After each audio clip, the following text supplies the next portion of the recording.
de língua portuguesa, hoje é dia de gramática, hoje é dia de nós conversarmos sobre termos associados ao nome, parte 2, né? Se você ainda não assistiu a parte 1, vai lá, vá conhecer o adjunto adnominal, o predicativo do sujeito, o predicativo do objeto e o complemento nominal, ok? E nós vamos hoje terminar o raciocínio sobre termos associados ao nome, termos que vão se ligar a um substantivo, que vão se ligar a um adjetivo, que vão se ligar a um advérbio, né? Exercendo uma função sintática em relação a ele. E para o nosso papo de hoje, o escolhido foi... escolhido não, isso aqui não faz parte da conjuntura aqui da nossa aula. O aposto. O que é aposto? Aposto, não é aposto, é aposto. Mas eu aposto que você acha que o aposto é aquele termo que fica entre vírgulas, né? Tome cuidado, por favor. Nem tudo que fica entre vírgulas, meu filho, minha filha, vai ser aposto, tá? Então, para ser aposto, não se esqueça, vamos reformular aqui minha frase. Para ser aposto, nós precisamos que o termo, ele esclareça, ele defina, ele conceitue o termo ao qual ele se liga. Então, eu preciso que você entenda que para ser aposto, tem que ser substantivo. E eu preciso que você memorize. Então, escreva aí. Você está com seu caderno? Escreva aí. O aposto é como se fosse sinônimo da palavra ao qual ele se refere. A qual ele se refere. Ok? Vamos detalhar esse moço. O que é aposto? Então vem cá. Nossa, é muita coisa. Eu vou ler aqui para você. O aposto é um termo acessório da oração que, sintaticamente relacionado com outro termo da oração, serve para explicar, esclarecer, desenvolver, detalhar, enumerar, especificar, resumir, comparar esse outro termo. Tá? Então, se eu falo só que aposto serve para explicar, eu não consigo ter uma visão ampla de todas as possibilidades de um aposto dentro de uma frase. Então, o nosso desafio hoje, não é um desafio, mas assim, o nosso tema hoje, focado em aposto, é exatamente essa coisa, essa percepção que eu preciso que você tenha. O foco da aula é que você desenvolva uma habilidade de percepção do aposto nos diferentes estruturas textuais, né? Por quê? Porque se eu fico viciado ou viciada num aposto com uma estrutura só, a hora que isso aparece no texto com outra estrutura, eu não vou reconhecer como aposto. O que vai acontecer? Eu vou perder a questão. Não é esse o nosso objetivo. Vem cá. Além do que a gente conversou, que o aposto serve para explicar, esclarecer, desenvolver, detalhar, enumerar, especificar, resumir e comparar, o aposto permite o enriquecimento textual, fornecendo informações novas sobre aquilo que já tinha sido colocado. Tá? Então ele é um frescor. Né? Por exemplo, se você for fazer uma redação, um aposto vai entrar como um detalhamento, uma expansão de argumento. Né? Então vamos lá. O que eu preciso que você entenda? Não existe só um tipo de aposto. Tá? Existem 6 tipos de aposto. Vejamos um deles. O aposto explicativo, que é o mais comum, o aposto que nós conhecemos, que é aquele que a gente tem a mania de dizer, fica entre vírgulas. Não, ele não é obrigado a ficar entre vírgulas, vai depender da posição em que ele está. Se ele estiver imediatamente antes da palavra a qual ele se refere, ele vai usar uma vírgula só. Se ele estiver imediatamente depois da palavra a qual ele se refere, e essa palavra, né, está no meio da oração, ou no início da oração, é lógico que o aposto vai ficar entre vírgulas. Mas se o aposto estiver depois da palavra a qual ele se refere, sendo esta a penúltima informação colocada, o aposto vai ser a última. Então ele vai ser isolado por uma vírgula só. Então entenda qual é a função do aposto, o objetivo do aposto no texto, para saber a pontuação. Tá? Repare então que aposto interfere na nossa percepção de vírgula. O aposto explicativo explica ou esclarece o termo ao qual se refere, posicionando-se imediatamente antes ou depois desse termo isolado e sendo isolado por vírgula, travessões ou parênteses, tá? Posso usar dois pontos? Pode, mas dificilmente a gente vai usar dois pontos com aposto explicativo. Vem cá. Gregório de Matos, vírgula, autor do movimento barroco, vírgula, é considerado o primeiro poeta brasileiro. O que autor do movimento barroco está fazendo aí? Definindo Gregório de Matos. O que eu te falei? O aposto define, tá? Ele define, ele explica, ele esclarece, ele diz quem é, qual é, o que é, tá? E é isolado por vírgulas. Faltou aqui, aí. Maior e mais lucrativo feriado nacional, travessão. O carnaval foi adiado para junho de 2021, aquela época da pandemia. O que é maior e mais lucrativo feriado nacional? É uma informação que funciona como se fosse a definição do carnaval, como se fosse um conceito associado a carnaval. Viu? Ali nós temos um aposto explicativo. Foi promovido a superintendente ontem, entre parênteses, 10 de agosto. Repare que 10 de agosto foi colocado nesse texto para explicar que dia foi ontem. Então eu tenho termos ligados a substantivo, aqui ontem advérbio, né? A fim de esclarecer, explicar, definir, tá? Fechamos aposto explicativo na sua posição início de frase, meio de frase e fim de frase. E aqui eu usei pontuações diferentes. Eu usei vírgula, eu usei travessão e eu usei parênteses. Para nós não ficarmos bitolados à vírgula. Ok? Olhe lá. Francisco, nervosinho, viu seu Neymar cair. Lembra que eu falei para você que nem tudo que é isolado por vírgula é aposto? Olha aqui o caso. Francisco, nervosinho, viu seu Neymar cair. Se você já assistiu à nossa aula da termos associados ao nome, parte 1, vocês vão se lembrar que existe uma função de linguagem, uma função, gramatical, chamada predicativo. Francisco, nervosinho, é predicativo, não é aposto. Por que é predicativo, Glauce? Porque nervosinho aqui não foi colocado para explicar quem é Francisco. Nervosinho aqui é o estado do Francisco naquele momento. É mesmo, eu lembro do predicativo do sujeito quando ele indica um estado momentâneo, tá? Agora, Francisco, o nervosinho, entre parênteses, opa! Agora, como eu coloquei o artigo o, nervosinho deixou de ser um adjetivo e passou a ser substantivo. Então, agora, esse substantivo, né, determinado pelo artigo, foi usado para indicar quem é o Francisco. Então, Francisco, o nervosinho, estou indicando quem é, estou definindo quem é Francisco. Portanto, ele passa a ter função de aposto explicativo. Tudo bem? Então, cuidado, adjetivo jamais será aposto, a menos que ele se torne substantivo por uma derivação imprópria, né? Porque eu vou usá-lo, neste caso, eu usei o artigo para substantivá-lo. Tudo bem? Então, cuidado, nem tudo que reluz é ouro, nem tudo que balança cai, nem tudo que está entre vírgulas é aposto. Tá bom? Continuando nossa conversa aqui, segundo tipo de aposto, meus queridos, aposto enumerativo.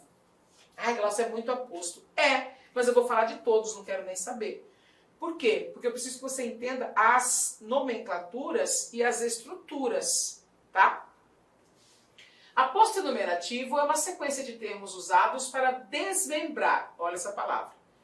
Desmembrar. Então, por exemplo, Aqui é um conjunto, tá tudo junto. Então, se eu pego um por um, eu estou desmembrando. E é exatamente isso aqui que o aposto enumerativo vai fazer. Vai tirar do conjunto, da palavra que está indicando o conjunto. Vem cá, vou deixar já o vermelho aqui na minha mão para falar sobre isso.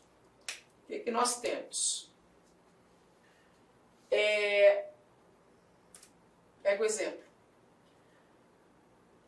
Vem exemplo. Esqueci de comentar um negócio com vocês aqui. O aposto enumerativo é isolado por vírgula, por travessão ou, como mais acontece, por 2 pontos. Na mochila levava todo o material escolar: lápis, borracha, caneta, cadernos e apostilas. Repare que primeiro eu usei um termo de significação ampla. Eu falei material escolar. Depois eu fiz a pontuação, usei no caso 2 pontos, para isolar as ideias, e fui citando cada um dos materiais: lápis, borracha, caneta, cadernos e apostila. Então, tudo que está depois dos 2 pontos explica, esclarece, define o que eu quis dizer com materiais escolares. Aliás, material escolar, está no singular, viu? Então, este não é um aposto explicativo, porque a sua estrutura pede uma enumeração. Eu vou citando cada um dos elementos. Então, especificamente, nós vamos denominar esse aposto de aposto enumerativo. Ok? Mais exemplos? Então vamos. Há 2 coisas que ela sempre tem na bolsa. Eu poderia ter colocado 2 pontos. Eu optei pelo travessão porque já tinha posto 2 pontos no exercício ou no exemplo anterior. Olha lá. Ela tinha sempre... há 2 coisas que ela sempre tem na bolsa: filtro solar e analgésico. Tá, repare que eu falei 2 coisas. Que coisas? Lá no fim, né, eu vou especificar que coisas são. Então, se eu vou especificar que coisas são, fazendo a enumeração, né, coisa é ideia vaga. Aí depois eu falei 1, filtro solar, 2, analgésico. Opa, eu enumerei. Aqui eu tenho um aposto enumerativo e eu quero que você perceba 2 coisas neste exemplo. Além de eu ter usado uma pontuação diferente, no primeiro caso eu optei por 2 pontos, no segundo caso eu optei pelo travessão, eu quero que você perceba que no primeiro caso havia o imediatismo, né? Logo após o termo genérico eu coloquei 2 pontos e fiz a citação. No exemplo de baixo, eu construí, mas eu deixei um certo distanciamento para não deixar você viciado nessa estrutura, porque ela é mais comum de acontecer, tá bom? Mas é possível que haja essa outra estrutura com esse um pouco de distanciamento entre o termo genérico e o seu desmembramento, ok? Tá. Fechamos aposto enumerativo, não falta um exemplo. Vejam lá. O sul do Brasil é construído por 3 estados: Paraná, Santa Catarina e Rio Grande do Sul. Repare que eu optei por usar vírgulas aqui. Eu não gostei muito, não. Eu gosto de 2 pontos. Tá? Eu acho que é a cara do aposto enumerativo citar, né, desmembrar com 2 pontos. Mas, enfim, eu posso, porque a gramática me permite, usar qualquer um desses sinais de pontuação. Muito que bem. Quando eu falo o sul do Brasil é constituído por 3 estados, repare que 3 estados, é uma expressão genérica. Eu preciso especificar, eu preciso citar um por um. Esse é o aposto enumerativo. Paraná, Santa Catarina e Rio Grande do Sul. Se tiver alguém aí desses estados, o meu abraço a você. Fechamos, já vimos aposto explicativo, já vimos aposto enumerativo. Vamos agora...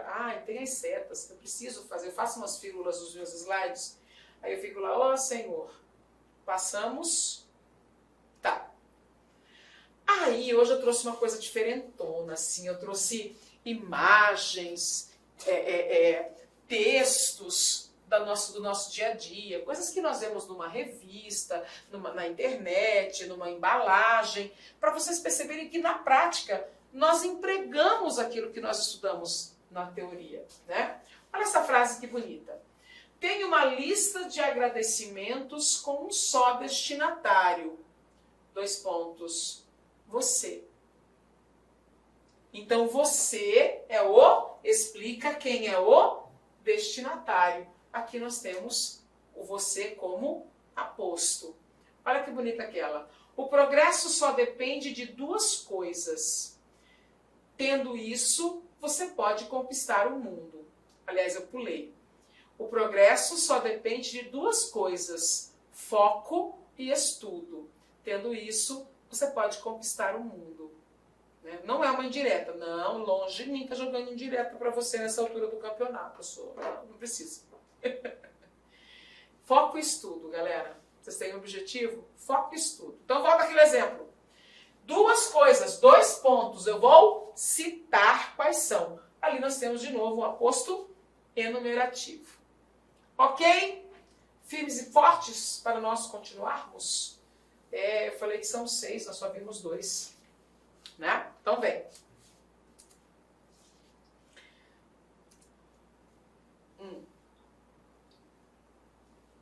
Terceiro tipo, o aposto especificativo. Muito bem. Este é o diferentão de tudo. Por quê? O enumerativo precisa de pontuação.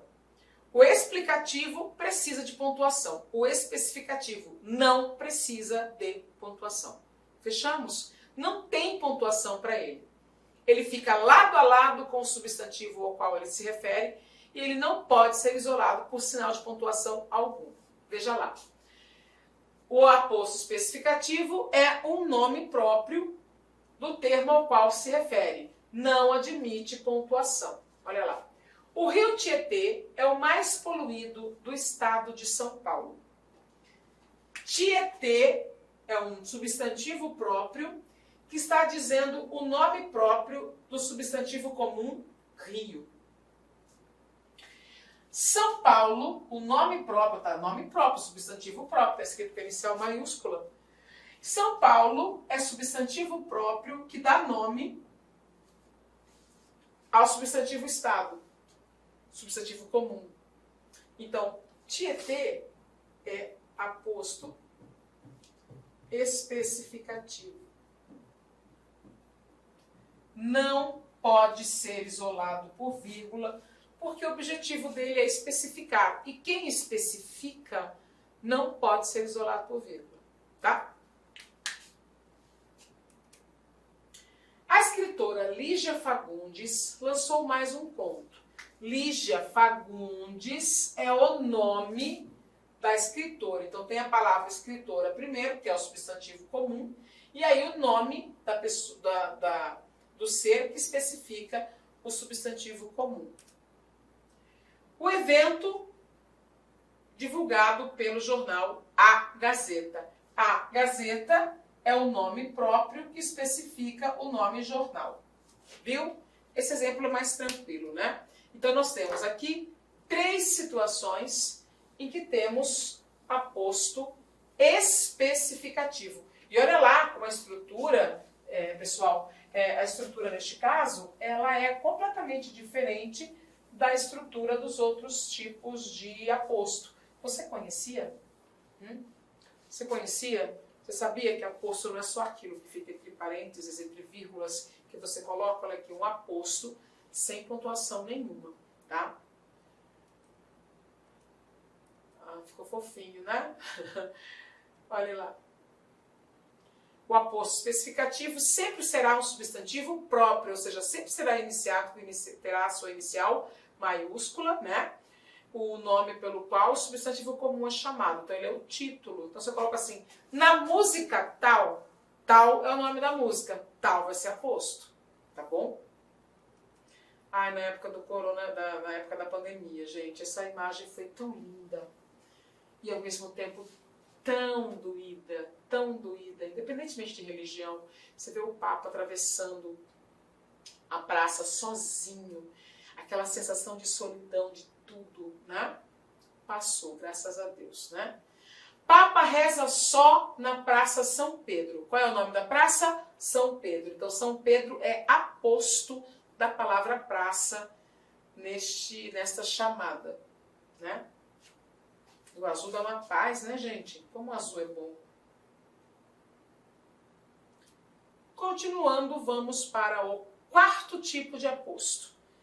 Bom, é o aposto recapitulativo ou aposto resumitivo. Tem gente que fala aposto resumidor, tá tudo certo. Tá. Reduz a sequência de termos a que se refere a uma palavra ou expressão que a sintetiza. Funciona de forma contrária ao aposto enumerativo. Exatamente. Por quê? Lembrando, o aposto enumerativo, ele tem um termo genérico, aí ele tem a pontuação, 2 pontos, travessão, e ele vai enumerando um por um para especificar esse termo genérico, citando os elementos que o constituem. Tá. O aposto resumitivo recapitulativo, ele faz o caminho contrário. Ele vem de uma série de palavras colocadas em sequência. De repente você fala, enfim, e usa uma palavra que vai conseguir sintetizar tudo o que você falou antes. Vamos para o exemplo para ficar fácil. Na mochila, levava lápis, borracha, caneta, todo o material escolar. Então eu venho lápis, borracha, caneta. Isso não são materiais escolares? Muito bem. E eu cansei, eu enjoei de falar, eu quero parar de falar. Então eu coloquei ali uma expressão que resume, que reduz e evita que eu continue falando, é lógico, né? A sequência anterior. Olha a outra. A família, os amigos, os colegas de trabalho, ninguém o encorajou a mudar de emprego. Repare que este ninguém foi colocado de forma a sintetizar esta sequência de amigos, colegas de trabalho, família. Aposto que sintetiza é aposto recapitulativo ou resumitivo ou resumidor. Tem mais um? Tem. Dinheiro, fama, joias, nada me corrompe. Será? Nada que sintetiza dinheiro, fama, joias e o que eu pudesse dizer a mais que isso. Então esse aposto também é fácil. O problema é que ele não é reconhecido. Não é que ele não é reconhecido como aposto. É que para nós, uma pessoa leiga, né, uma pessoa que não fez nosso curso, né, não é aqui da LAC, uma pessoa que não tem esse conhecimento, ela não vai identificar o aposto resumitivo. Essa pessoa vai achar que todo material, que ninguém, que nada, será um sujeito. Parece, né? Mas não será. Né? Nós vamos classificar como aposto recapitulativo. Ufa! Cansou? Fica aí, tem mais. Tem as setinhas da Glauce, viu? Tcharam! E aí eu trouxe, eu podia ter parado ali, mas não, eu não quero que você fique com o conhecimento limitado, tá? Vamos conhecer mais 2 tipinhos de aposto aqui. O que nós temos? Aposto distributivo. Esse é mais chato. Então vem cá. O aposto distributivo apresenta pontuação e faz geralmente uso de pronomes. Este, esse, aquele, outra, aquilo, para fazer a retomada, né? Ele vai distribuir. Utiliza-se esse tipo de aposto para retomar elementos do texto. Pedro e Maria são meus amigos. Aquele conheci na escola, já esta na faculdade. Vejam, eu usei para distribuir as informações acerca de elementos que eu já havia mencionado no texto. Ambos trabalham na empresa. Inicialmente eu peço licença para vocês, pois interrompi os seus estudos, mas olha só, essa videoaula é uma videoaula demonstrativa do nosso site Lá Concursos, da nossa professora Glauce de língua portuguesa. E tem um convite especial para você. Você quer continuar assistindo essa videoaula até o final? Você quer ter o material de apoio? Mais ainda, você quer ter todo o conteúdo produzido, inclusive nós temos aí alguns módulos ministrados presencialmente pela professora Glauce. Então clique aqui embaixo, faça sua matrícula, nós estamos disponibilizando essa super isolada da professora Glauce, você vai ter acesso aí a 1 ano de conteúdo e todo o material produzido por ela estará nessa isolada aqui da Lá Concursos. Então vem comigo, vamos lá, vamos estudar, pode ter certeza que as suas dificuldades de língua portuguesa e interpretação de textos serão sanadas. Professora top de linha, valeu!